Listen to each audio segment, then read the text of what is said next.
Espero que estén muy bien. Le damos gracias a Dios, ¿verdad? Esta mañana le damos gracias por Jesús, le damos gracias por el Espíritu Santo, le damos gracias a Dios por su palabra santa, ¿verdad? Su palabra es buena, su palabra es perfecta. Y le damos gracias a Dios por la iglesia. Le damos gracias a Dios de que podamos estar reunidos esta mañana. Dice la palabra que en la reunión de la iglesia Dios derrama su gracia de una manera especial.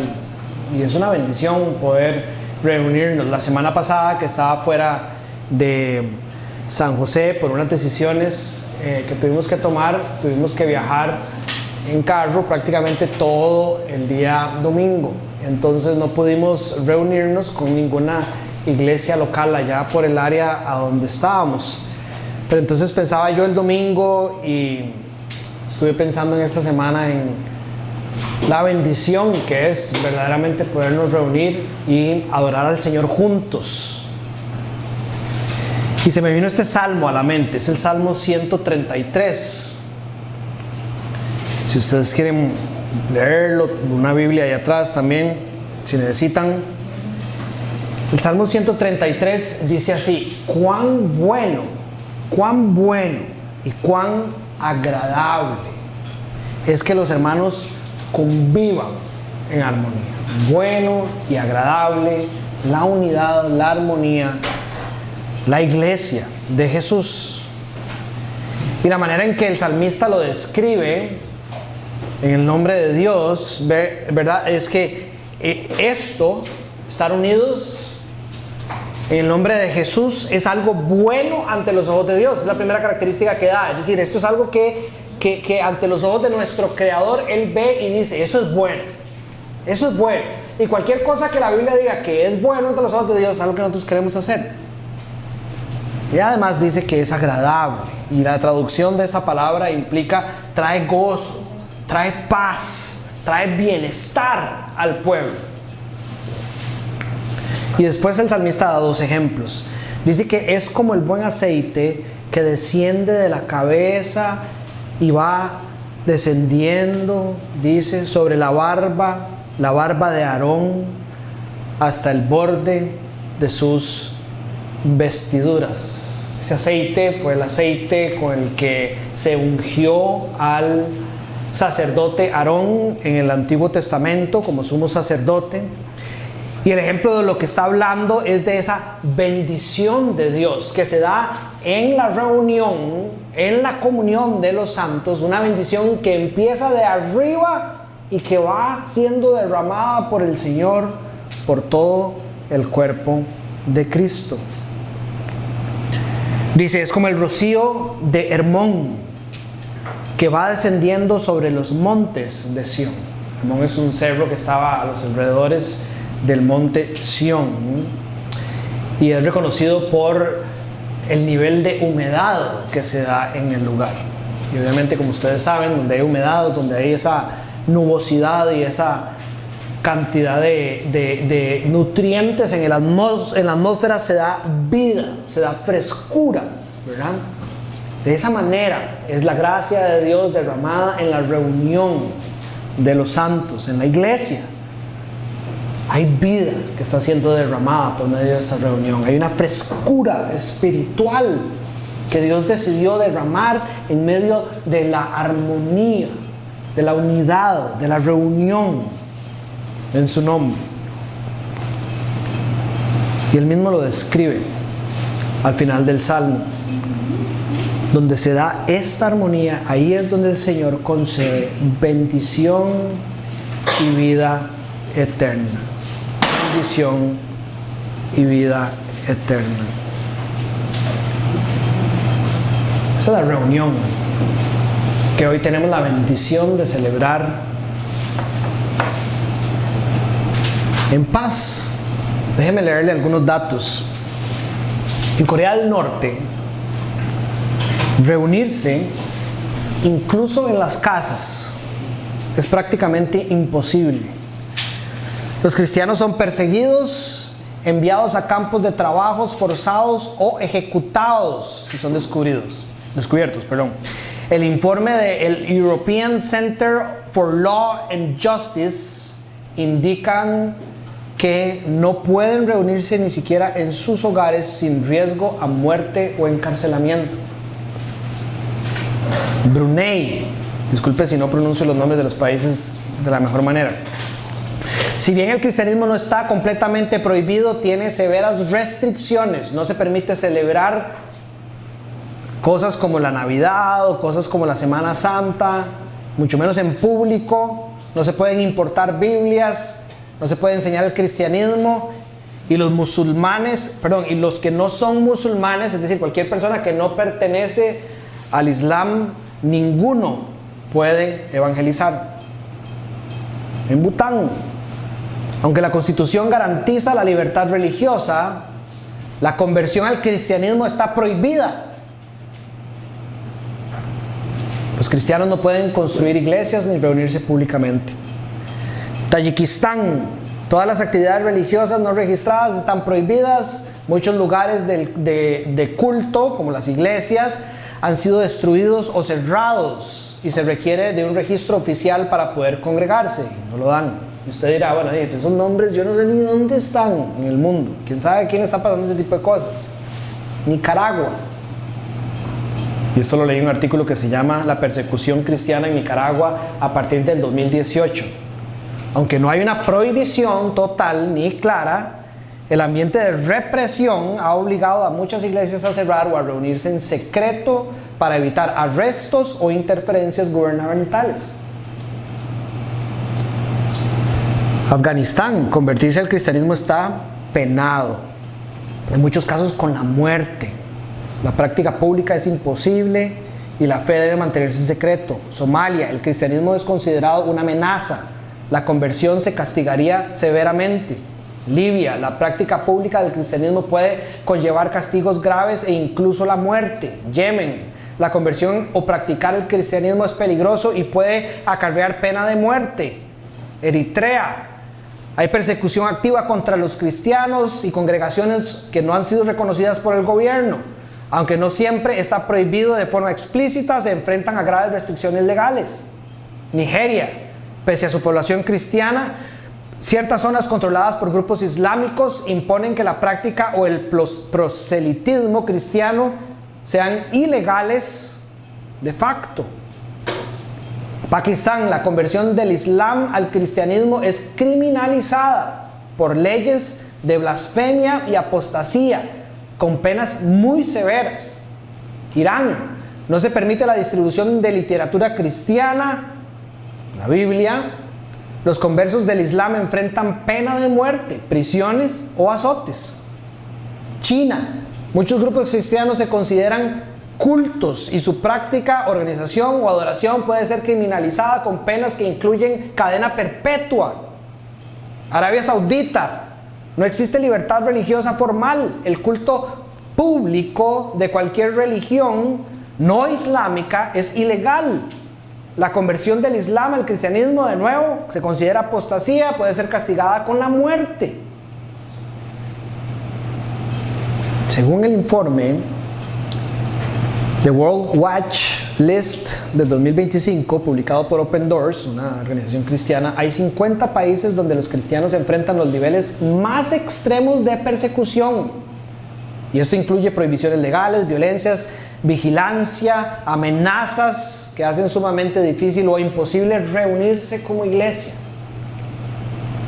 En esos 50 países, según este informe, millones de creyentes viven bajo las condiciones hostiles, lo que convierte cada reunión cristiana en un acto de coraje y fe, cada una. Dice, de hecho, en el ranking se destaca que 310 millones de cristianos viven en lugares con niveles muy altos o extremadamente altos en temas de persecución.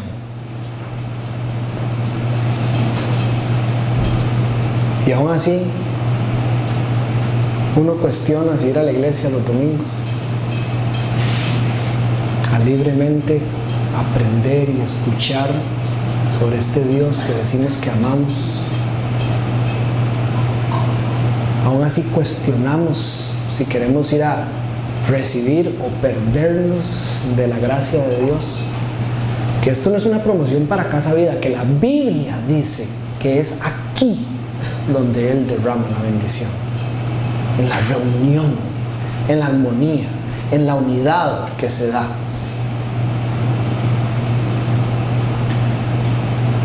Oremos. Señor, gracias por esta bendición que nos has dado esta mañana. De verdad pudimos caminar por ahora, libres, y cruzar el portón, abrir una Biblia, leer de ti, aprender de ti, Señor. Permítenos aprovechar esta oportunidad y abrir nuestro corazón para ser recipientes de tu gracia esta mañana, por medio del poder de tu Espíritu y a través de tu palabra. Todo lo pedimos en el nombre de Jesús. Amén. Bueno, la tarea para mí esta mañana, como dijo Billy, 2 Corintios capítulo 11, voy a empezar a partir del versículo 21b hasta el final del capítulo, versículo 33. Y se las voy a leer en Nueva Versión Internacional, que creo que debe ser la versión que está ahí. Dice así: si alguien se atreve a dárselas de algo, en costarriqueñismo diríamos, si alguien se atreve a rajar con algo, también yo me atrevo a hacerlo. Y lo digo como un insensato, dice Pablo. ¿Son ellos hebreos? Pues yo también. ¿Son israelitas? También yo lo soy. ¿Son descendientes de Abraham? Yo también. ¿Son servidores de Cristo? ¡Qué locura! Yo lo soy más que ellos.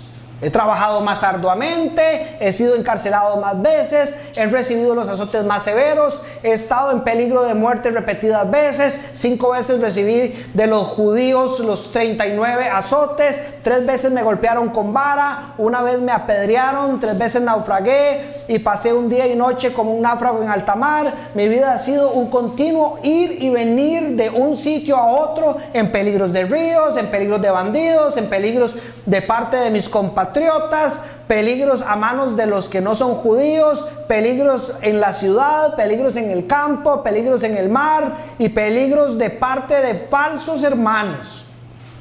He pasado muchos trabajos y fatigas, muchas veces me he quedado sin dormir, he sufrido hambre y sed, muchas veces me he quedado en ayunas y he sufrido frío y desnudez. Y como si fuera poco, cada día pesa sobre mí la preocupación por todas las iglesias. Cuando alguien se siente débil, no comparto yo su debilidad. Cuando alguien se le hace pecar, no ardo yo de indignación. Si me veo obligado a jactarme, me jactaré en mi debilidad. El Dios y Padre del Señor Jesús, quien es por siempre bendito, sabe que no miento. En Damasco, el gobernador bajo el rey Aretas mandó que se vigilara la ciudad de los damasenos, con el fin de arrestarme. Pero me bajaron en un canasto por una ventana de la muralla y así escapé de las manos del gobernador. Y ahí termina el capítulo 11. El versículo 21, la parte B, nos engancha con lo que enseñó Billy la semana pasada y nos aterriza en el contexto de este texto que acabamos de leer. Si alguien se atreve a dárselas de algo, yo también me atrevo a hacerlo. Y lo digo, dice Pablo, como un necio, dicen otras versiones, como un insensato. Pablo, entonces, está continuando ese discurso que había anunciado desde el principio del capítulo 11, ese discurso necio, con palabras necias, con el propósito específico de desenmascarar a los falsos apóstoles que engañaban y confundían a los corintios con su orgullo y con toda su altivez, con toda esa arrogancia. Ustedes recuerdan sobre el tono de Pablo que yo expliqué en la introducción del capítulo 11. Es un tono que podría parecer irónico, podría parecer hasta burlesco, sin pecar, lleno de sarcasmo, y todo esto para mostrar cuán ridículas son las pretensiones o lo que estos falsos maestros sacan a la luz o traen a la mesa. Pablo quiere hacer esto sin caer en arrogancia, eso sí. Versículo 1 decía en este capítulo: ojalá me soportaran un poco de esa insensatez. Sopórtenmela, dice. Y en el 16, vuelvo a decirlo, dice: que nadie me considere un necio, pero si me consideran así, reciban al necio para que yo también me jacte un poco. Es decir, aguántenme un poco esta manera de hablar, que obviamente es una locura hablar así, pero para que ojalá ustedes puedan ver lo que yo les quiero mostrar. ¿Y cuál es la estrategia que Pablo que está usando aquí por medio de hablar así? Él busca invertir la lógica, la manera en que están pensando, ¿verdad? Es decir, los falsos maestros y él. Es decir, en vez de gloriarse por las fortalezas o por el poder o por el éxito, Pablo quiere contrastarlo con gloriarse por su debilidad y por su sufrimiento por Cristo, demostrando así lo que es el verdadero carácter de un siervo de Dios. Y de nuevo, déjeme dejar esto claro. Cuando nosotros estamos hablando de este contraste entre lo que es éxito y fuerza, ¿verdad?, poder de esos falsos cristianos, versus la debilidad y el sufrimiento del verdadero siervo de Dios. Sí, cuando Pablo está hablando de debilidad y cuando está hablando de sufrimiento, no está hablando de pobreza material, no está hablando de debilidad por desnutrición. Esta es la manera loca en la que él parece que está hablando, pero tenemos que ver más allá lo que él verdaderamente está enseñando. No se trata de un sufrimiento físico por mucho trabajo que está haciendo, porque está haciendo un montón de cosas que no le gustan. Se trata de que los cristianos no pueden hacer nada bueno, o ser buenos en nada, o no tener nada. No pueden tener cosas materiales. No se trata de nada de esto para ser un verdadero siervo de Dios. Se trata de que en todo momento, como siervos verdaderos, cuando nos paramos frente a nuestro Dios, no podemos ver más que debilidad. De eso se trata. Cuando nosotros vamos a la presencia de Dios, el Dios de la Biblia, no podemos ver más que manos vacías, sin nada que aportar ante la majestuosidad de Dios.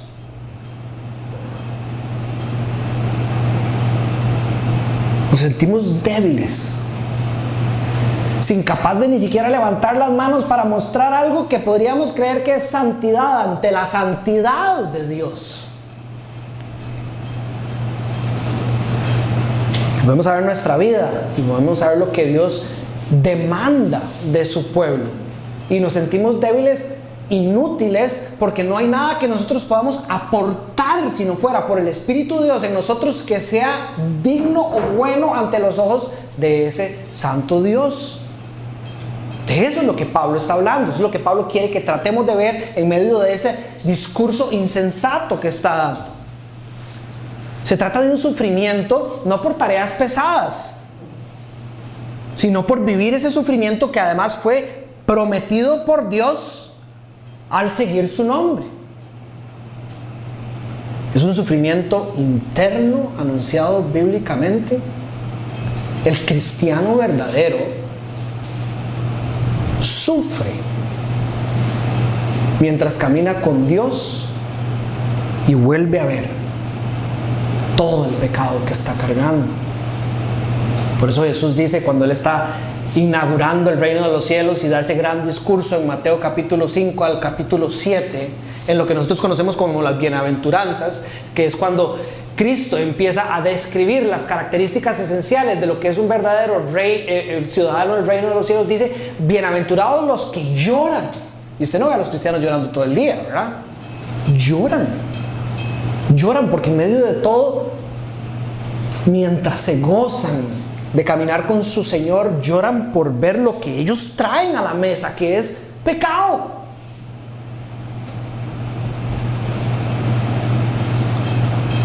Un sufrimiento externo, y así lo prometió también Jesús en el final de las bienaventuranzas.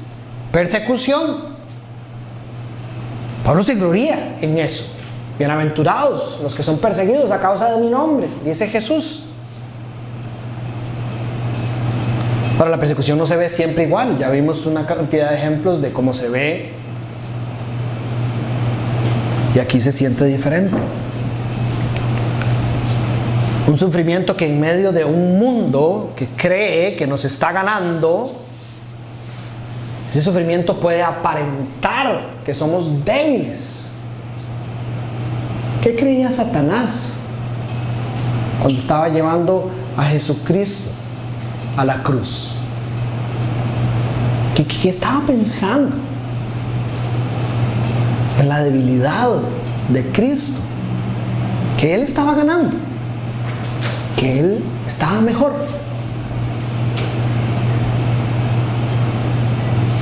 ¿Qué es lo que cree el mundo cuando nos ve sufriendo por el nombre del Señor? Que somos débiles, que ellos están ganando. ¿Qué es lo que usted entiende? ¿Verdad? Pablo nos dice, cuando usted ve su debilidad o cuando usted está sufriendo, que es un mal cristiano, o que Dios no está haciendo su obra en usted. Con toda esta forma de hablar, Pablo quiere que los corintios vuelvan a ver la verdad que ya ellos habían abrazado, la verdad del Evangelio. Todo eso es parte del Evangelio. Jesús dijo a sus discípulos todo lo que les he enseñado es para que ustedes vivan experimentando la paz que viene de Dios. Pero en este mundo van a tener aflicción. Van a tener aflicción, pero tranquilos, dice las buenas nuevas de Cristo. Ya yo he vencido al mundo. Ya yo he vencido al mundo. Sí, mientras nosotros somos afligidos por causa de seguir fielmente en su casa, en las relaciones personales, con sus amigos de aquí y de allá, si es que usted lo está haciendo, ¿se siente usted como que está caminando en una dirección contraria de la voluntad de Dios para la iglesia? ¿O más bien se alinea? ¿Se siente usted animado porque ya Cristo ha vencido? Pablo mismo en Romanos 8:37 dice, en todo esto somos más que vencedores por medio de aquel que nos amó. Él, de nuevo, Él. Y a los Corintios ya le había enseñado en la primera carta, capítulo 15, gracias a Dios, dice, que es el que nos da la victoria por medio de nuestro Señor Cristo.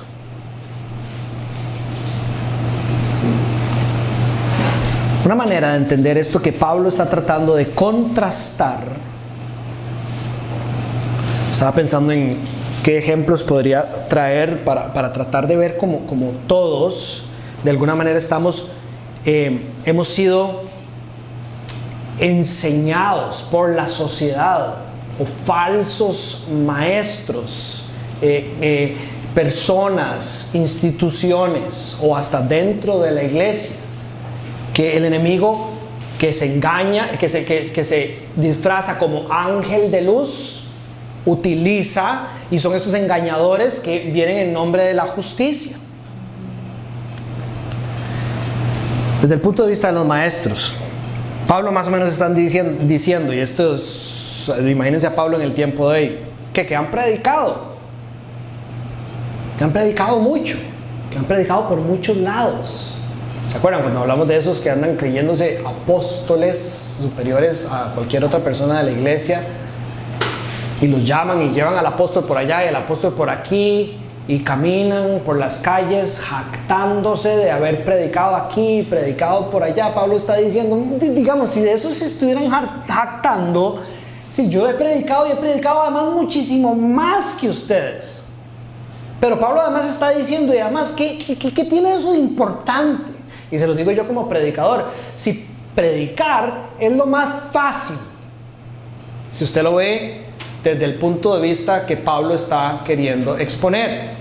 Para predicar usted nada más necesita un iPad. Ahora en los últimos años, ChatGPT, 30 segundos para tener una prédica en su iPad, y lo demás, ¿qué es? Plata.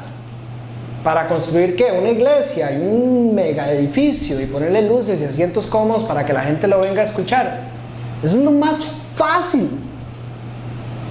Pero ¿eso qué hace?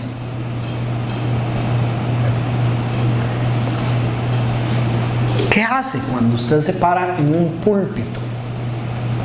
Y lo que usted trae al púlpito es lo que usted tiene en sus bolsillos.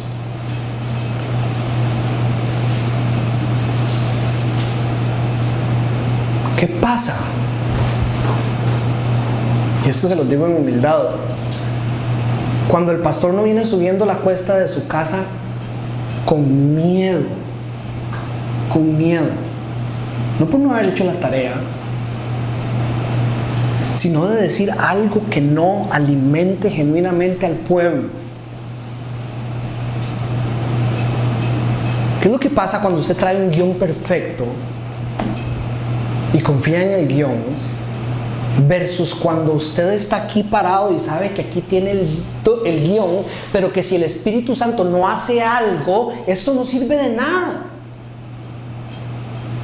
Esa es la debilidad en la que está hablando Pablo. ¿Qué pasa cuando la semana es muy fácil? Yo predico cuando sea fácil. Póngame en el calendario de predicación cuando es fácil. ¿Qué pasa cuando no hay ese sufrimiento? Y no es un sufrimiento de nuevo, el de flagelación y el de ese tipo de cosas. Pablo dice, ¿eso qué sirve? ¿Qué pasa cuando no hemos orado, cuando no hemos estado en la presencia del Señor, cuando no hemos querido entender el corazón de la congregación como para poder traerle algo que bendiga sus corazones? Y nosotros hemos sido, como les dije, todos engañados. Habían sido engañados en aquel tiempo, somos engañados hoy. Creemos que se trata de ir a la iglesia los domingos y que eso hace un buen cristiano, ponerle un check a que si usted va periódicamente los domingos a la iglesia, si usted apuntara cuántos domingos tiene la iglesia, el año que son 52, algo así, ¿verdad? Semanas, es decir, 52 domingos. Y si usted sacó arriba del 90% en asistencia, de fijo usted tiene un buen espacio allá en el reino de Dios. O por cómo usted se viste. Todas estas cosas pueden parecer vacilonas, pero es que yo crecí así. Ustedes alguna vez les dijeron, no, esa ropa es solo para los domingos. O ven a alguien muy arreglado, ¿verdad? Por ahí usted le dice, ¿qué? Sacó la ropa del domingo, ¿verdad? No sé si solo pasaba en mi casa. O tiene que hablar así, o tiene que hablar asá. ¿No les ha pasado que alguien llega y dice algo súper así? Dice, uy, palabras de domingo, sacó las palabras de domingo. Todo eso tiene una relación con Costa Rica y la iglesia, ¿verdad? No es que los domingos pasaba nada diferente que lo que pasaba antes.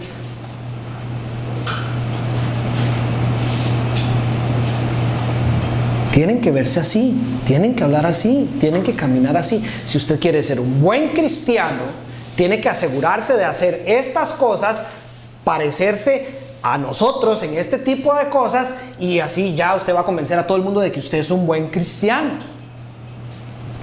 De nuevo, pero ¿qué pasa con la debilidad y el sufrimiento que trae la verdadera vida en Cristo? ¿Cómo están verdaderamente sus disciplinas espirituales? Las que nadie ve, las que esto no esconde ante Dios. Nada se esconde ante el Señor. ¿Cómo está su relación con Jesús? Bíblicamente hablando. Vea, no me digas que yo tengo una relación súper linda con Jesús, porque cada vez que corto una mata en el jardín pienso en Jesús. No. Esa no es la manera en que Jesús nos llama a relacionarnos con Él. Por eso aquí en Casa Vida estamos dando un curso de disciplinas espirituales, para entender cómo bíblicamente quiere Jesús que nos relacionemos con Él. ¿Cuál es su disposición a ser blasfemado, a sufrir por el nombre del Señor? Es que yo brillo como cristianismo solo en lugares donde yo sé que van a recibir la manera en que yo brillo.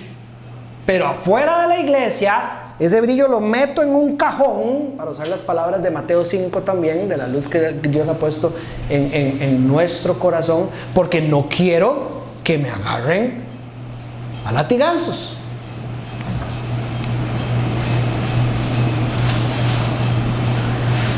Dios exalta su poder y su verdad a través de siervos humildes que se glorían en su debilidad, en nuestra debilidad, para que Cristo y no el hombre reciba toda la gloria. Pablo quiere animarnos a pensar así. Pablo le dice a los superapóstoles, a la iglesia de Corintios, y Dios nos está diciendo a nosotros: ¿ustedes de verdad creen que sus credenciales los hace alguien en este mundo?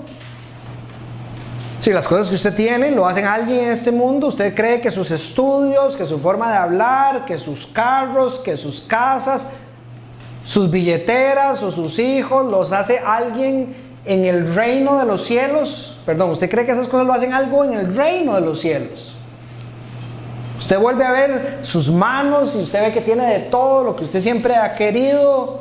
Temprano en la mañana revisa y piensa en su vida y usted dice: wow, yo tengo la vida que siempre soñé. ¿Y usted cree que eso define si usted está bien enfrente del Rey del reino de los cielos? ¿Usted confía en esas cosas como para definir que usted está bien? Esas eran las cosas que estos creían en aquellos tiempos. Y Pablo dice: quédense con ese montón de chunches que se rumban y se los comen las polillas. Pablo nos dice: nosotros los cristianos no deberíamos de vivir así. Y de nuevo, esto no es una prohibición para tener estas cosas, se trata del corazón. La iglesia no debería abrazar esas mentiras que el mundo ha vendido, porque son mentiras de un reino diferente al nuestro, no son verdades del reino de los cielos. El mismo Jesús dijo en el capítulo 9 de Lucas: ¿de qué le sirve a uno ganar el mundo entero si se pierde o se destruye a sí mismo? ¿De qué le sirve a usted ganarse ese montón de cosas materiales y eso lo desvía y se pierde del camino correcto, o destruye su alma por perseguir y ganar al mundo?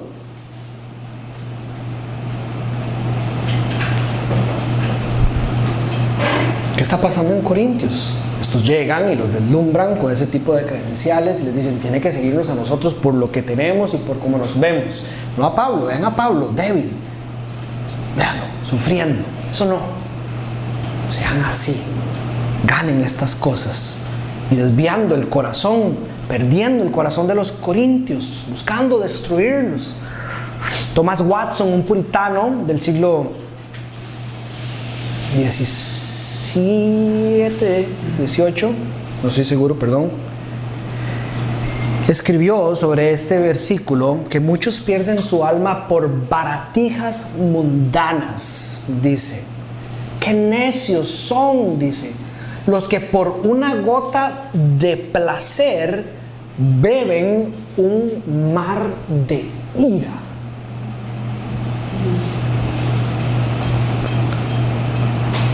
Y Pablo, por otro lado, escribe: déjense ese montón de cosas. Yo, le dijo a los Corintios en la primera carta, capítulo 12, versículo 9, gustosamente voy a rajar con mis debilidades para que permanezca sobre mí el poder de Cristo. ¿A dónde está nuestro corazón como cristianos? ¿Qué es lo que le da la gasolina a nuestra vida y a nuestro caminar buscando la santidad? Son las cosas que estos falsos maestros en el mundo, en el nombre de Dios, o el mismo mundo nos ha enseñado que debemos de perseguir. ¿O queremos abrazar más bien la verdadera condición, quien verdaderamente somos? Muertos sin Cristo, vida con Cristo, oscuro sin Cristo, luz con Cristo. Solo malas obras, todos han pecado, nadie hace lo bueno. Romanos capítulo 3, nadie, ni uno. ni uno, sin Cristo. Buenas obras ante los ojos de Dios, con Cristo. Yo prefiero verdaderamente buscar vivir, ver lo débil que soy, para que eso me acerque al poder de Jesús. De nuevo, hoy pasa parecido. Admiramos a un predicador solo porque habla con una voz fuerte, o porque tiene frases pegajosas, o porque tiene un estilo muy inspirador, pero no estamos examinando el mensaje, a ver si es un mensaje cristocéntrico, a ver si se está exaltando la figura de Jesús, a ver si es un mensaje que es fiel a la Biblia. Nos dejamos impresionar por este tipo de cosas. Esas son las cosas que buscamos en aquel que queremos que lidere nuestra vida espiritual. ¿Y qué pasa con el mensaje? Seguimos creyendo que es más importante la tradición que la verdad de Dios. Es que yo voy a seguir haciendo esto porque es que es la tradición de mi familia. Pero entonces, mientras voy haciendo esto, voy a ignorar completamente que existe una manera adecuada de acercarme a Dios y a la palabra de Dios, pero por conservar las tradiciones.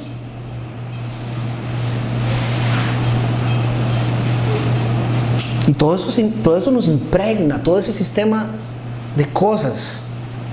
El enemigo verdaderamente ha disfrazado a sus obreros como siervos de justicia para creer que esas son las cosas que importan. Y nosotros las reflejamos. Esas frases pegajosas, ¿verdad? Esos maestros. Y de nuevo, solo el contenido definirá si son verdaderos o no. No quiero generalizar, pero por ejemplo, suenan demasiado chiva. ¿A ustedes les ha pasado que, por ejemplo, ustedes se meten a social media, ¿verdad? Y ven una foto que alguien posteó y abajo viene como una frase que la persona escribió sobre la foto, ¿verdad? Y usted lee la frase y esto no lo digo como en son de burla, pero usted dice: ¿quién escribió eso? Y yo a veces hasta hago y me meto ahí a ver si es que es como un quote de alguien, algo que alguien dijo y le quitó las comillas y como que se lo está robando. Porque uno dice: esta persona nunca habla así. Nunca habla así. Pero nos impresiona tanto la manera que hablan algunos con esas palabras de domingo que queremos ser igual. Y eso muestra mucho de nuestro corazón. ¿Nos estamos sentando acaso en una iglesia solo por cómo la persona habla y dice esas frases que nosotros decimos: ¡wow! De libro, ¿verdad? Escríbela de una vez la frase, ¿verdad? Y el contenido. No estoy diciendo que no hayan frases poderosas, ¿verdad? Como las que yo a veces cito que tienen un contenido bíblico, pero ustedes entienden la idea. Queremos seguir a un líder porque es simpático, de nuevo accesible, tiene una personalidad atractiva, aunque su vida privada o su enseñanza esté aparte del evangelio. A mí me ha tocado hablar con algunas personas y con mucho respeto y amor me dicen: sí, estoy yendo a esta iglesia. Y yo: ¿hace cuánto estoy yendo ahí? Hace tanto. Y a veces me ha tocado decirle, porque a veces no le, ¿verdad? ¿Vos has leído sobre lo que escriben algunas personas sobre ese tipo de ministerios? No, es que hay, y de nuevo, esto hay que hacerlo con mucho amor siempre, y ustedes creo que me conocen. Hay personas que no son Dani, que han estudiado mucho y han caminado fielmente con el Señor, que dicen que ese ministerio es un ministerio que no está buscando glorificar al Señor, sino glorificar a los hombres. Y ahí siguen. No se preocupan por ver qué está pasando. De nuevo, tienen los ojos fijos en el púlpito, cuando lo que Pablo enseña en 1 Timoteo capítulo 3 y en Tito es a ver no al púlpito, sino a ver a la vida del anciano, a ver la vida de quien está dirigiendo, para ver si está acreditado para liderar una congregación. Entonces siguen personas viendo nada más el púlpito, por lo bien que se viste y por lo bien que habla, pero no se están dando cuenta que los otros 6 días de la semana es infiel a su esposa, o que sus hijos están descarriados y no están caminando en los caminos del Señor. Todo eso es parte de lo que es un anciano.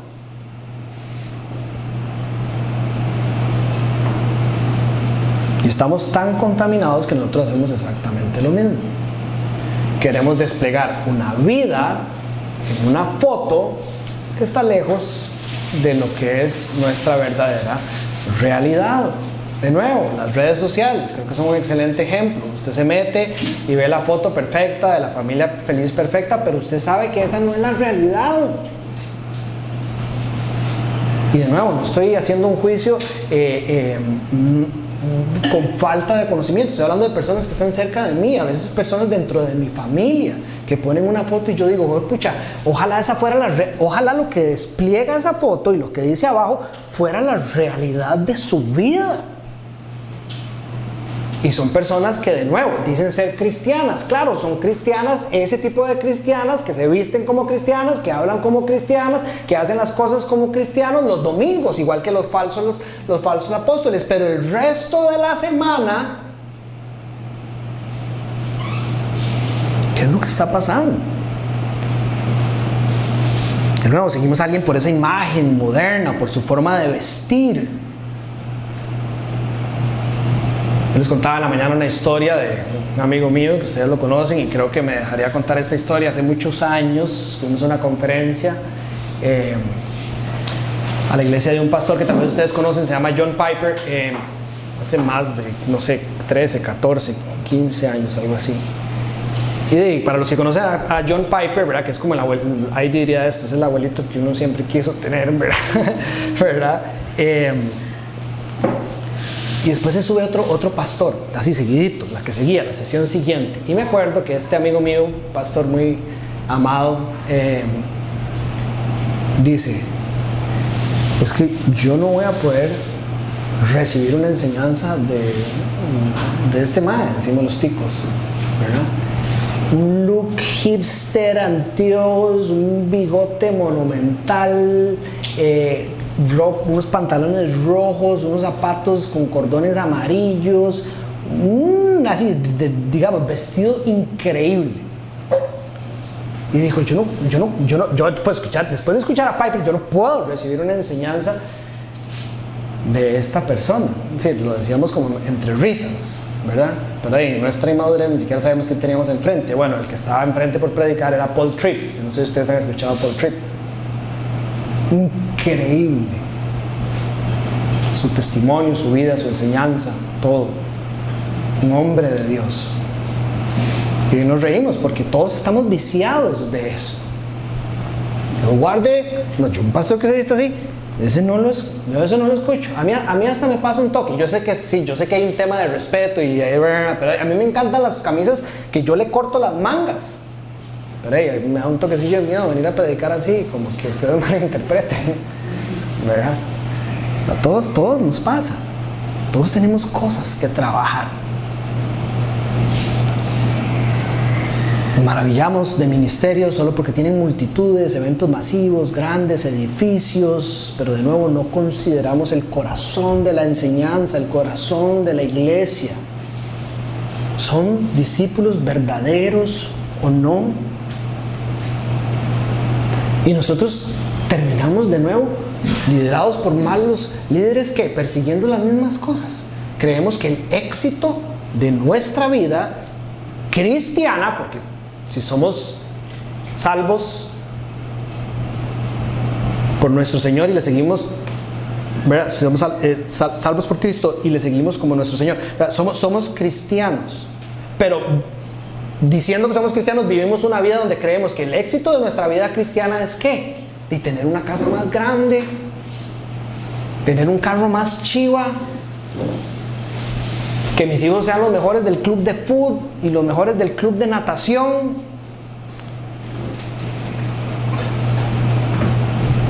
Y nos parecemos a esos falsos maestros. ¿Cómo está verdaderamente el corazón de mi familia? ¿Cómo está mi corazón? ¿Cómo está mi corazón con el Señor? ¿Cómo está el corazón de mis hijos? ¿Cómo está mi integridad de todos los días de la semana como miembro de la iglesia del Señor ante mi Señor? Pablo dice, ¿son ellos hebreos? Yo también. Hay diferentes grupos. Está hablando aquí de hebreos, está hablando como de tipo étnico, y estaban los prosélitos, que habían sido aquellos que se habían entregado a las costumbres judías y por esto habían sido agregados al pueblo de Dios. Estaban los judíos o los hebreos helénicos, que estaban dispersados por el imperio, aquellos que habían sido en algún momento parte de las 12 tribus, pero por ejemplo por la invasión del imperio de Asiria se habían mezclado y sería lo que nosotros conocemos como los samaritanos, que no tenían una buena relación con los hebreos judíos o israelitas. Y Pablo dice hebreo de hebreos en Filipenses capítulo 3. Dice, si quiere pueden rastrear todo mi linaje hasta la tribu de Benjamín. Es decir, ustedes son hebreos, yo más. De nuevo, en su tono de loco. Son israelitas, yo también soy israelita. Yo también sigo fielmente las tradiciones del pueblo de Israel. Es más, sabemos que Pablo fue entrenado por uno de los mejores maestros que el pueblo de Israel ha conocido. Yo también. Son descendientes de Abraham, yo también. Es decir, yo también soy parte de ese pueblo que va a recibir todas las bendiciones de las cuales ustedes se jactan. Sea cual sea la cosa que ustedes quieran rajar, dice, yo también puedo rajar con ese tipo de cosas. Y posiblemente de una manera más pura, o posiblemente de una manera más grande.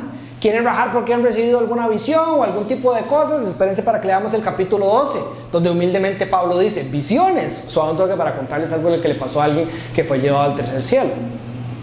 Y ahora voy a tener que poner una pausa porque ¿qué hay? ¿Un tigre o algo ahí? ¿O qué? ¿Qué hay? Un gavilán. ¿Un gavilán? Sí, un gavilán. No les creo, ¿ah? No lo veo.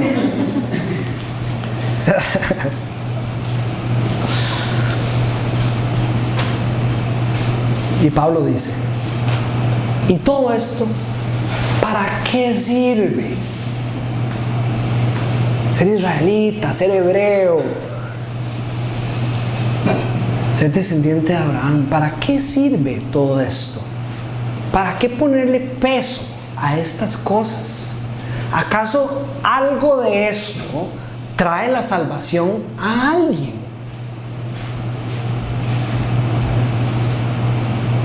Porque si no sirve para la salvación de las almas, ¿para qué nosotros vamos a quitar nuestros ojos de lo que sí salva las almas, que es la verdad del Evangelio, que es Cristo Jesús, para ponerlo en cosas tan banales, cosas pasajeras, cosas no importantes ni trascendentales, las cosas del mundo? Ya le había enseñado Pablo en 1 Corintios capítulo 1, el 20 al 21, ¿dónde está el sabio de este mundo? Dice, ¿dónde está el que se cree el erudito? ¿Dónde está el que es el filósofo de la época? ¿No ha convertido Dios en locura la sabiduría de este mundo? Es decir, ya no les hemos enseñado, dice Pablo, por el testimonio de Dios a través de su Hijo Jesús, a través de toda la historia, que todas esas cosas en las cuales ustedes se están fijando y le están poniendo tanta importancia son un cero a la izquierda. Eso es lo que él quiere exponer por medio de este discurso. Ya que Dios en su sabio designio, dice, dispuso que el mundo no lo conociera mediante la sabiduría humana, es decir, todo ese montón de cosas de qué sirven, de nuevo, tuvo a bien salvar mediante la locura de la predicación del Evangelio, que es el poder para la salvación de todos los que creen.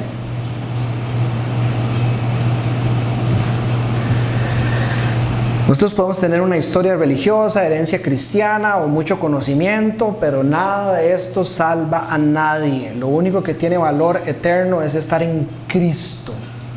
Y para poder estar en Cristo, el Evangelio de Cristo, justificados por la gracia, por medio de la fe, para la gloria de Dios. Para la gloria de Dios, no para la gloria de nuestras cosas, sino para vivir en nuestra debilidad y sufrir lo que sea necesario para que su nombre sea glorificado. Y ese es el corazón que Pablo quiere para la iglesia. Son servidores de Cristo. Digamos que Pablo está diciendo, digamos que ustedes dicen que son servidores de Cristo. ¡Qué locura! Dice. Pero digamos que fueran, yo lo soy más que ustedes. Le dice a los corintios, yo soy más que ellos. Y ahora vamos a ver cómo él nos muestra lo que es una mejor versión de lo que es un verdadero siervo de Dios, que de nuevo no es superficial, sino está dentro de uno.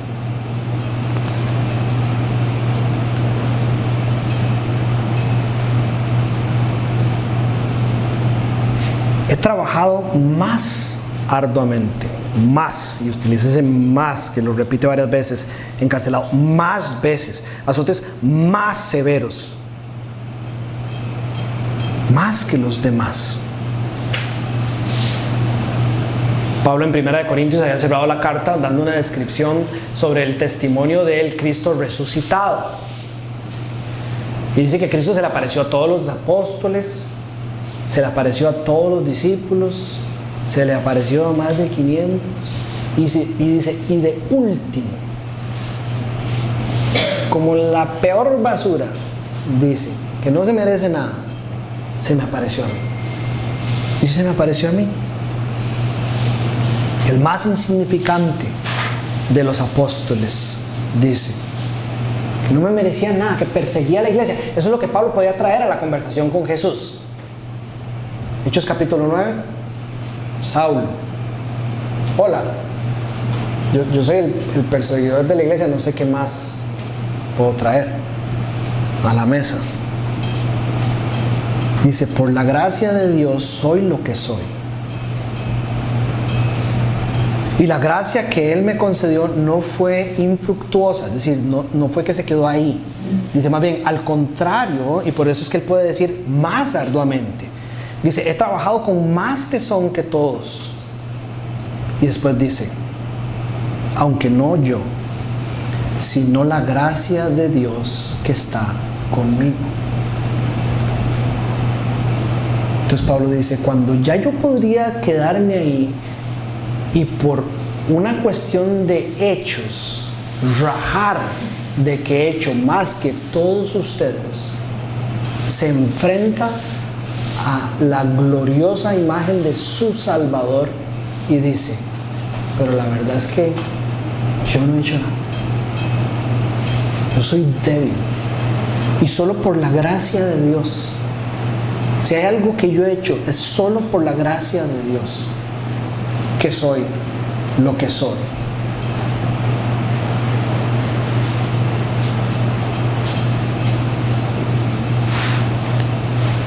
He sido encarcelado más veces, he recibido los azotes más severos, he estado en el peligro de muerte repetidas veces. 5 veces recibí de los judíos los 39 latigazos o los 39 azotes, dice en esta versión. Y nada más para tener claridad, porque es importante de nuevo, como Pablo está tratando de sacar a la luz lo que es un verdadero siervo, lo que es un mejor siervo que estos que llegan con sus credenciales.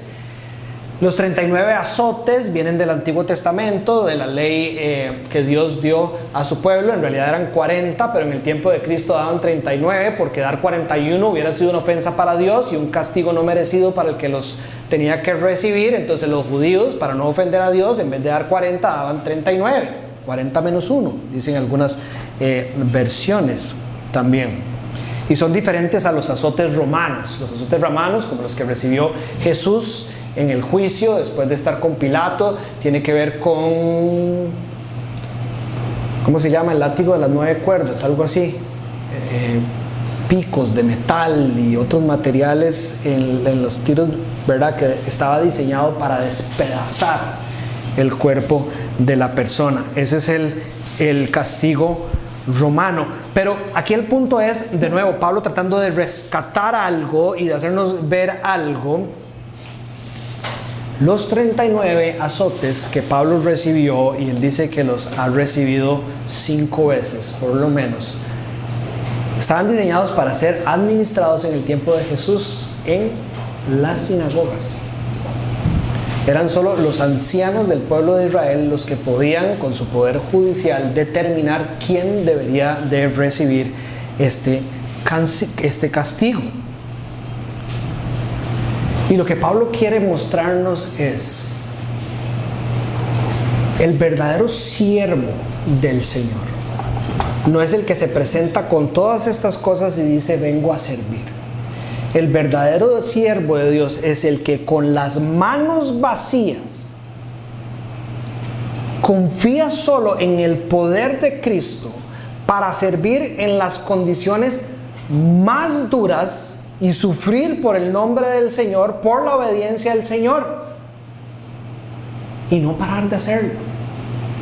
Pablo, que se pudo haber escudado tras su llamado a los gentiles, nos está demostrando, por lo menos solo con este dato, sabemos que hay muchísimos más eventos, que 5 veces recibió el castigo de los ancianos de la sinagoga. ¿Por qué? Por llevar el evangelio. Por llevar el evangelio. Pablo dice, el verdadero siervo de Cristo no es el que está aquí parado con aire acondicionado. No se dejen impresionar que tengamos un aula bien pintada, o si usted cree que este es un lugar bonito, eso no me hace a mí mejor que nadie. Es el que está dispuesto en su debilidad a sufrir, a dejar padre y madre, carrera, estudios, lo que sea, para que las personas conozcan la verdad de Dios. Pablo perfectamente pudo haber sido latigado la primera vez y decir, ya no más. Pero a cada pueblo que iba, vemos en el libro de Hechos, ¿qué hacía primero? Era la sinagoga. Y entonces, en los estándares de este mundo, permítame usar esta palabra, algunos dirían, ¿cómo van a seguir a Pablo? Pablo es un bruto. Sigue yendo a que le arreen. Tiene que, algo está mal. Vean nosotros, más bien, como estamos. Es decir, no. Si siguen a ese, así van a terminar ustedes también. Pablo simplemente estaba obedeciendo el llamado de su Señor. Esa es la diferencia entre lo que está en la superficie y a dónde está el corazón de aquellos que verdaderamente están pastoreando para la gloria del Señor. Tres veces me golpearon con una vara, esto ya es castigo romano. Y una vez también me apedraron, que tenía que ver ya con la ejecución judía. Nosotros sabemos que Pablo era testigo, ¿verdad? Era testigo de la ejecución que se le estaba dando a Esteban. En el libro de Hechos lo podemos encontrar. En su testimonio él dice que él estaba ahí para cerciorarse de que Esteban muriera.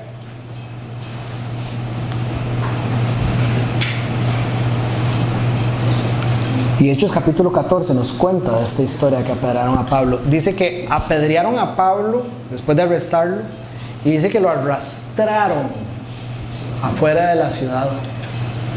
Y dice porque creyeron que estaba muerto.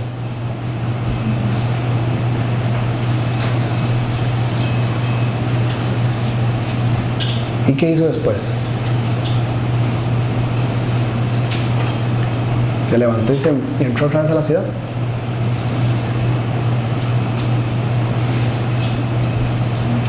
¿Por qué? ¿Ustedes creen que Pablo no era como lo suficientemente inteligente como para decir, si vuelvo a entrar me puede volver a pasar lo mismo? Y esta vez puede ser que sí me maten. Pero es que él no vivía haciendo su voluntad. Él no vivía persiguiendo los estándares del mundo. Él no buscaba alcanzar las cosas para que el mundo lo reconociera y le aplaudiera. Él solo vivía buscando la voluntad de su Señor. 3 veces naufragué, ¿verdad? Y es que, oiga la manera en que Pablo está hablando y trata de meterse en el ride, diríamos nosotros, de este discurso, ¿verdad? Pablo dice, desen cuenta, voy a sacar y voy a poner todo en la mesa de lo insensato de lo que estoy diciendo. Y de naufragó 3 veces, pasó todo un día y noche de náufrago en el mar. ¿Ustedes creen que eso hubiera escarmentado a alguien? Para los que somos surfeadores, a veces nos metemos al mar y nos mete una revolcada, una ola, y después no queremos surfear por 4 meses del susto que nos metimos. 3 veces naufragó, a todo lado iba en barco, dice, fue un continuo ir y venir, no paraba, estas cosas no lo frenaban, peligros en ríos, bandidos, compatriotas, ¿sí? Las personas con las que él en algún momento caminó de la mano, lo perseguían, lo querían matar. Los no judíos, es decir, el resto del imperio también estaba contra él. Peligros en la ciudad, peligros en el campo, peligros en el mar. Y ojo que heavy. Peligros de parte de falsos hermanos.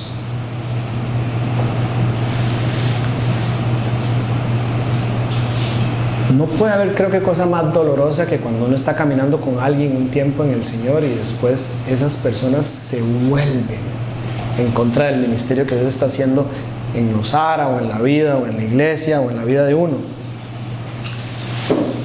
Y de nuevo, ¿era la conveniencia lo que lo lideraba de fijo? No. Él hacía lo que se le había mandado hacer. ¿Y a quién les recuerda? ¿Quién fue traicionado por uno de sus hermanos? ¿Quién le vendió? ¿A quién le besaron la mejilla y lo vendieron por unas cuantas monedas? A Jesús. A Jesús. Al que los líderes religiosos de aquel tiempo consideraron débil al ver el sufrimiento por el que estaba pasando. Jesús. Pablo simplemente está sirviendo como sirvió su maestro. He pasado muchos trabajos y fatigas, muchas veces me he quedado sin dormir, he sufrido hambre y sed, muchas veces me he quedado en ayunas y he sufrido frío y desnudez. Y de nuevo, el testimonio de la vida de Pablo nos muestra su corazón. No se trataba de las conveniencias, no se trataba de los beneficios que puede traer. Es decir, el verdadero cristiano no vive una vida esperando las bendiciones de Dios, sino, traten de entenderme en el contexto en que lo voy a decir, uno vive una vida por Dios, por quien Él es, no por las cosas de Él. Nosotros tenemos que amar no las cosas de Dios, sino al Dios de las cosas. Hay una gran diferencia. Pablo amaba a ese Dios y no la conveniencia. Y estaba dispuesto, es decir, era tan genuino y tan claro el entendimiento de a quien él verdaderamente representaba, un apóstol de Cristo, un mejor servidor que estos que se llamaban servidores, que estaba dispuesto a pasar todo este tipo de cosas, ayunas, sin dormir, con hambre, lo que fuera necesario para llevar el evangelio de Dios a los oídos de las personas. ¿Ustedes se acuerdan de aquel, creo que es Hechos capítulo 20, que se llamaba Eutico? ¿Se acuerdan? Estaba en una reunión, se hizo tarde y Pablo seguía. Yo me imagino a Pablo que decía: aquí no puedo perder ni un segundo, para que no se quejen cuando yo duro 1 hora, 1:15, ¿verdad? Sin predicarle el evangelio, sin que escuchen una verdad más de Dios. Y dice que Eutico estaba en un 3er piso, sentado en la ventana, y se quedó dormido y se cayó. Y se murió. Ustedes saben el susto, ¿verdad? Es decir, el asunto. Y Pablo baja y lo abraza. Y dicen: está bien. Hace un milagro Dios y vuelve la vida.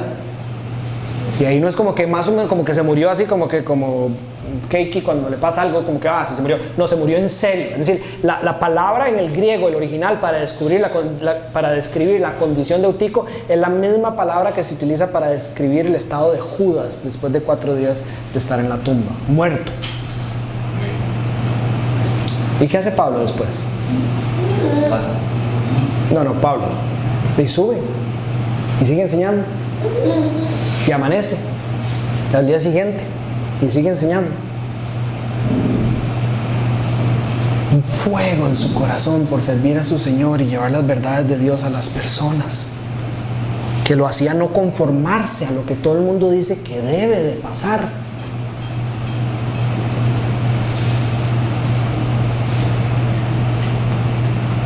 En Éfeso, 3 años, de día y de noche, dice, no he dejado de enseñarles, dice, con lágrimas a cada uno, en particular a cada uno, le dice a los ancianos en Hechos capítulo 20 mientras se está despidiendo de ellos. Y en ese contexto de Hechos capítulo 20 les anuncia que van a llegar cuando él se vaya, ¿qué? Falsos maestros.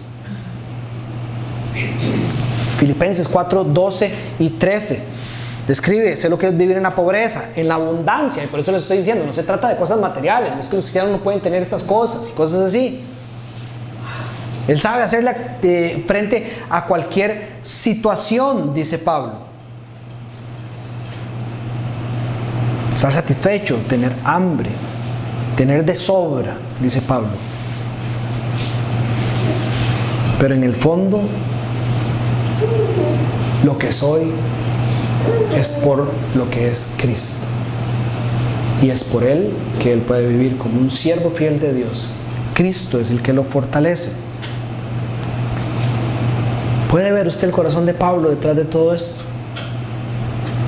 ¿Y por qué esto es importante, creo yo? ¿Con mucho o con poco? ¿Con hijos o sin hijos? ¿Casado o soltero? ¿Con salud o sin salud? ¿En buen tiempo o en mal tiempo? Lo que debería de importarnos es a dónde está nuestro corazón con respecto a nuestro Señor, y cómo nuestro servicio refleja todos los minutos de la semana, no solo el domingo en la iglesia, mi relación y mi compromiso con el que yo llamo mi Señor. Eso es lo que hace un mejor siervo de Cristo que aquellos que son superficiales.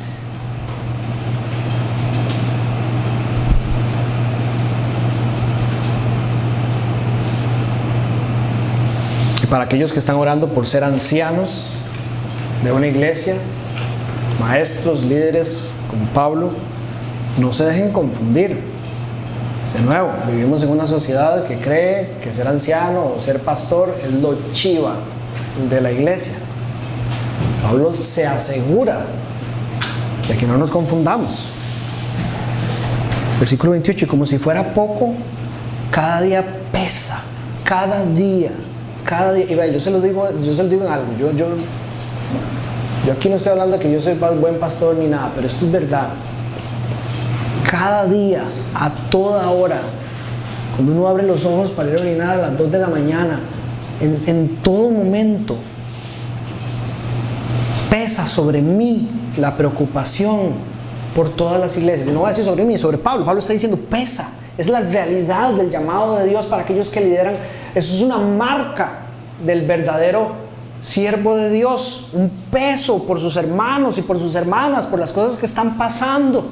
Dice, cuando alguien se siente débil, yo no comparto su debilidad.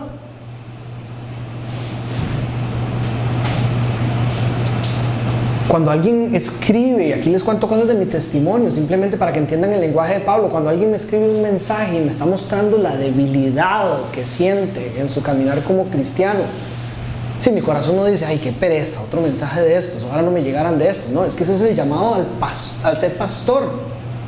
Uno sufre porque uno dice, ¿cómo me gustaría poder tener toda mi vida para sentarme con esa persona y seguirle mostrando que esa debilidad es buena? Reconocerla, que es por medio de eso que uno verdaderamente agarra a Cristo y disfruta de su poder, no cuando uno se cree fuerte.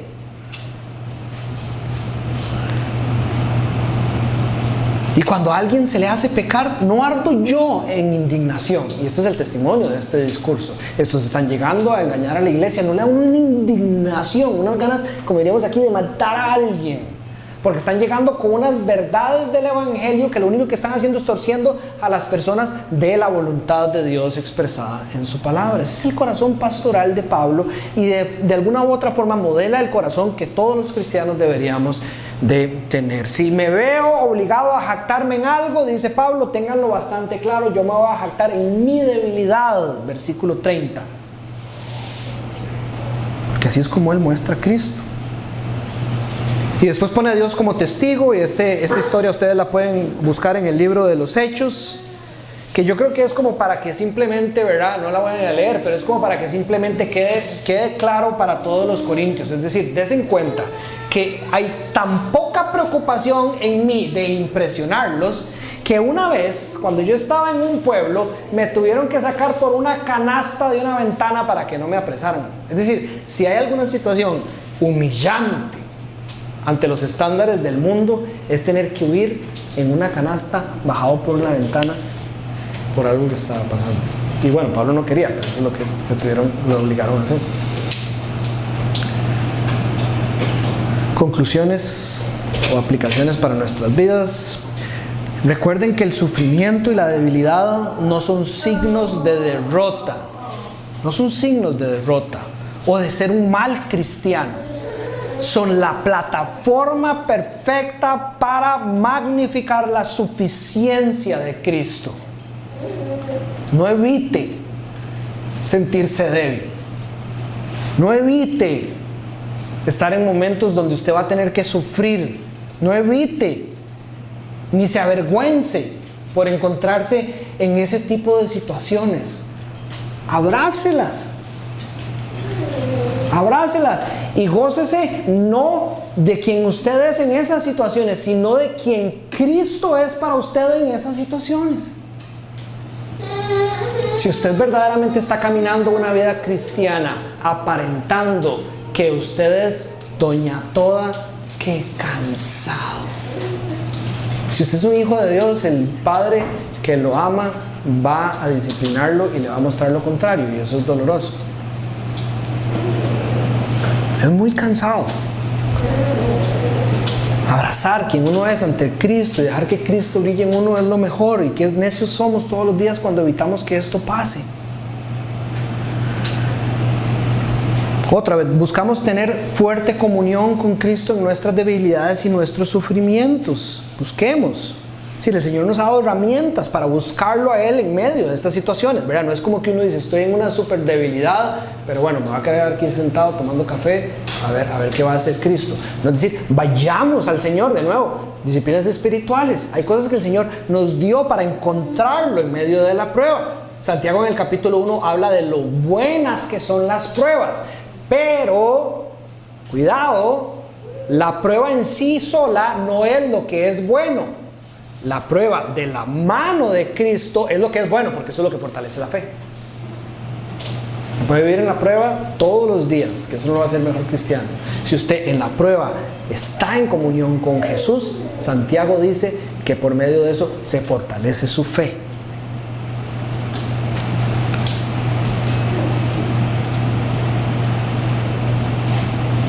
Y otra aplicación, algo muy interesante me parece. Pablo parece establecer que la mejor manera de medir el verdadero caminar espiritual es por medio de los sacrificios que hacemos en nuestra vida y no por los logros. Es decir, si usted quiere revisar, y creo que es un ejercicio que todos deberíamos de hacer, su caminar como cristiano, no ponga sus ojos en las cosas que usted está logrando hacer para Cristo. Ponga sus ojos en qué está usted sacrificando por Cristo. A veces es muy tentador cuando personas vienen y visitan esta propiedad después de 10 años de no estar aquí y dicen, Dani, ¿qué fue lo que pasó aquí? Rancho, clases, baños, aire acondicionado, luz, una escuela. ¿Qué fue lo que pasó aquí? Ustedes no saben, el enemigo tratando de tentarlo a uno diciendo, de fijo estoy haciendo algo muy bien, porque vean todo lo que Dios ha hecho aquí. Si Dios puede hacer esto con un burro, si quiere, ¿cuánto he verdaderamente yo, o cuánto hemos verdaderamente nosotros sacrificado por nuestro servicio al Señor? No le pongan, en el caso de Ben, ¿dónde está Ben, no le ponga los ojos a cuántas veces usted ha tocado enfrente de la iglesia o cuántas canciones se sabe. Yo sé que este no es el corazón de Ben, pero no importa, lo estoy usando de ejemplo.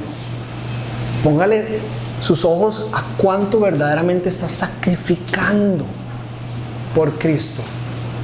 Yo no puedo decir, soy un buen pastor porque he predicado 4,000, 5,000 sermones en estos últimos 13 años, no sé cuántos serán. ¿Cuánto he sacrificado por servir fielmente a mi Señor? Eso parece que es una relación que Pablo está haciendo por medio de demostrar quién es verdaderamente un siervo o un mejor siervo.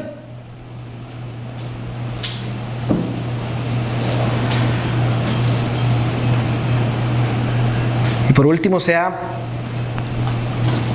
un verdadero siervo de Dios, no uno que sigue los ejemplos de los falsos maestros. De nuevo, no se trata de cómo nos vistamos, no se trata de las redes sociales, no se trata de lo externo. ¿Dónde está nuestro corazón? Revise dónde está su corazón.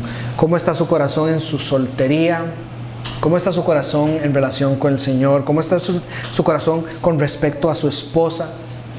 ¿Cómo está su corazón con respecto a sus hijos? Sus hijos son los campeones nacionales de todos los deportes habidos y por haber, pero ¿usted les está trayendo la palabra de Dios a los corazones? ¿Cómo está su corazón con respecto a la iglesia? ¿Está usted verdaderamente sirviendo a su iglesia como Dios lo manda? ¿Cómo está usted sirviendo a sus vecinos? No simplemente salude al vecino por encimita, no sea superficial, hágalo como el Señor quiere que lo haga. ¿Cómo está su relación con Dios? Alguien dijo, el Evangelio no necesita adornos humanos para transformar las vidas de las personas. Lo que necesita es la fidelidad de la iglesia. Dios exalta su poder y verdad a través de siervos humildes que se glorían en la debilidad, para que Cristo y no el nombre nuestro sea el que recibe toda la gloria. Muy bien.